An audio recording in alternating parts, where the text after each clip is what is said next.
अस्सलाम वालेकुम दोस्तों, मैं हूं आपका दोस्त अली शहबाज। आज हम चैप्टर नोज़ में से रूब्रिक है जी हमारे सामने स्नेजिंग, छींकें आना। आज हम इस पर बात करेंगे और देखेंगे कि रेपर्टरी हमें इस प्रॉब्लम में किस तरह हमारे लिए हेल्पफुल साबित होती है। वैसे तो कभी कभार एक आदमी को अगर छींक आ जाए तो ये कोई इतना बड़ा मसला नहीं होता है, यानी कि अगर एक दो छींक आ जाए तो ये समझ लें कि एक आम रूटीन के अंदर ऐसा हो जाता है।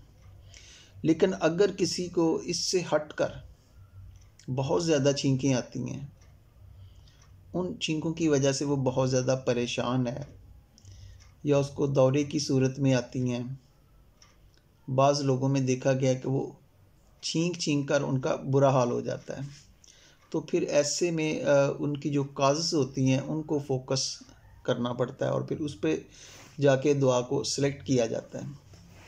आमतौर पर जो काज़ेस देखने में आई हैं दोस्तों, वो है वेदर चेंजेस, कि मौसम की तब्दीली की वजह से अक्सर लोगों में जो है वो छींकें शुरू हो जाती हैं। बाज़ को ठंड लग जाने की वजह से, बाज़ को नज़ला ज़ुकाम की शिकायत हो जाने की वजह से, और बाज़ लोगों में डस्ट एलर्जी की वजह से देखा गया है। इसी तरह कुछ लोगों में स्मोकिंग की वजह से कि वो सिगरेट का धुआं बर्दाश्त नहीं कर पाते हैं। बाज़ में केमिकल ऑर्डर से भी देखा गया है, मसालों की एलर्जी से देखा गया है कि बाज़ लोगों को जो मसाले होते हैं तेज़ वो नहीं सूट करते हैं, किसी ख़ास किस्म की बू वगैरह से, एनिमल से। तो ये मुख्तलिफ जो होती हैं ये काजेज़ होती हैं। अब दोस्तों अगर हम सिंथेसिस रेपर्टरी की बात करें तो इस रूब्रिक स्नेजिंग के अंडर 371 यानी कि 371 अद्वियात लिखी गई हैं। इससे आप अंदाज़ा लगा लें कि जो रेपर्टरी है ये आपको कितना ज़बरदस्त ज़ख़ीरा जो है अद्वियात का वो आपके सामने रखती है। मटीरिया मेडिका में तो आप देखते हैं कि एक दवा होती है तो उसके सामने बेशुमार उसकी अलामात मेंशन की होती हैं, जबकि रेपर्टरी में होता है कि एक प्रॉब्लम होता है तो उस प्रॉब्लम की फिर आगे बेशुमार अद्वियात लिखी होती हैं, तो उनमें से फिर आपने जो अपने पेशेंट की दवा है वो सिलेक्ट करनी होती है। तो बस कंडीशन में जाके कि भाई किस वक्त ऐसा मामला हो रहा है, दिन को हो रहा है, रात को हो रहा है, मॉर्निंग के वक्त हो रहा है, या खाना खाने के बाद हो रहा है, या कोई ड्रिंक के बाद हो रहा है, सर्दी से हो रहा है, गर्मी से हो रहा है, गर्म कमरे में जाने से हो रहा है, बाहर खुली हवा में हो रहा है। तो इसके हमें मुख्तलिफ सब रूब्रिक मिल जाते हैं जहाँ पर आपको सहूलत हो जाती है कि आप आसानी के साथ जो है दवा को सिलेक्ट कर सकते हैं। तो चंद सब रूब्रिक और उनमें से शार्ट आपके सामने जो मेडिसिन है वो बयान की जाएगी। एक तो है जनाब हमारे पास सब रूब्रिक है जी कोल्ड एयर से, कि अगर ठंडी हवा की वजह से अगर किसी को छींके आने का प्रॉब्लम हो जाए तो उसके लिए आर्सेनिक एल्बम बड़ी ज़बरदस्त मेडिसिन है, और दूसरी मेडिसिन है स्बाडला और आर्सेनिक एल्बम। इसके पेशेंट दोनों ही जो देखा गया कि सेंसिटिव टू कोल्ड होते हैं, सर्दी से बहुत ज़्यादा हसास होते हैं। इसी तरीके से दोस्तों टेकिंग कोल्ड फ्राम, कि अगर किसी को ठंड लग जाने के बाद हो जाए तो फिर वहाँ आप कैम्फर को भी देख सकते हैं। कैम्फर भी जो है ऐसी कंडीशन के लिए बेटर रिस्पांस देती है। बाज़ लोगों में परसिस्टेंट या कांस्टेंट, यानी कि हर वक्त ही वो बेचारे छींकों का शिकार रहते हैं, तो स्बाडिला उनके लिए एक ज़बरदस्त मेडिसिन है।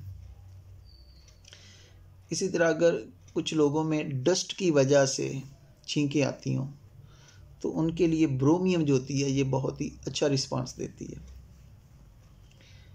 इसी तरह फ्लावर से, कि अगर कुछ हमारे ऐसे दोस्त होते हैं कि जो फूलों की खुशबू को बर्दाश्त नहीं कर पाते, तो उनकी वजह से उनको छींकें आना शुरू हो जाती हैं। तो ऐसे जो पेशेंट हों जिनको फ्लावर्स की वजह से हो तो उनके लिए आप ये दो मेडिसिन स्बाडिला और सेंगोनेरिया।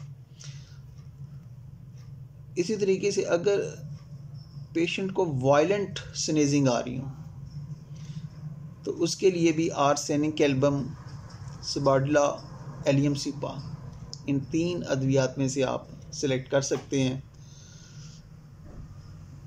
एलियम सीपा जो होता है इसको बाहर खुली हवा में सुकून महसूस होता है, जबकि गर्म कमरे में जो है इसे ज़्यादा छींकें आती हैं।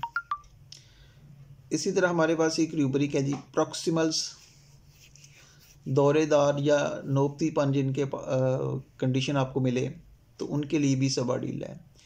इसी तरह प्रोलॉन्ग्ड ब्रोक्सिज्म सबाडीला, weather changes arsenic album,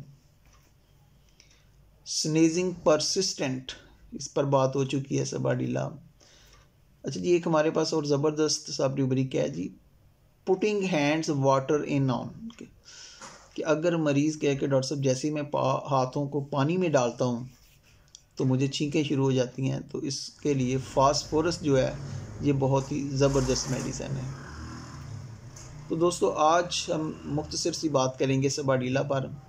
सबाडीला specially छींकों के हवाले से बहुत ज़्यादा मशहूर दवा है और इसका रिस्पांस भी इस कंडीशन में हमें बहुत ज़्यादा मिलता है।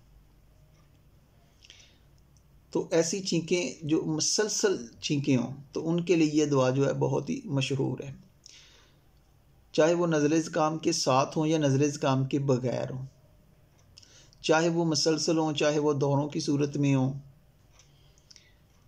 तो इसमें क्या होता है कि नथनों के अंदर सरसराहट सी महसूस होती है। अब नज़लावी कैफियत ना भी हो, ज़ुकाम वाली कैफियत ना भी हो, तो नथनों के अंदर सरसराहट होने की वजह से मरीज़ को छींकें आती हैं। और सबाडीला का मरीज़ जो होता है दोस्तों, ये सर्दी बहुत महसूस करता है और हर ठंडी चीज़ से इसका प्रॉब्लम जो होता है ये बढ़ जाता है। इसी तरह ये जो दवा है ये लेक्सिस के काफ़ी करीब है और स्नेजिंग के हवाले से लेक्सिस का भी एक बड़ा रोल है। अगर आप सबाडीला को देते हैं तो वो अफेक्ट नहीं रहती है या अपना काम छोड़ देती है, तो उसकी जो क्रॉनिक रेमेडी है सबाडीला की वो लेक्सिस है। तो आप लेक्सिस को दें, बड़ी डोज 1 ml में 1 डोज दे दें तो इंशाल्लाह ताला ये जो टेंडेंसी है ये ख़त्म हो जाएगी। अगर सबाडीला जो है वो कवर नहीं करती है या पेशेंट को रिलीफ मिलता है लेकिन उसके बाद दोबारा जो है फिर प्रॉब्लम हो जाता है, तो आप इस मेडिसिन को देख सकते हैं। इसमें भी जो प्रॉब्लम है ये बाएं से दाएं तरफ जाता है, कि यानी कि बाएं नाक के नथने से शुरू होगा और दाएं तरफ जाएगा। इसी तरह हे फीवर के लिए जो लेक्सिस है आपको पता है कि वो भी बड़ी टॉप मेडिसिन है।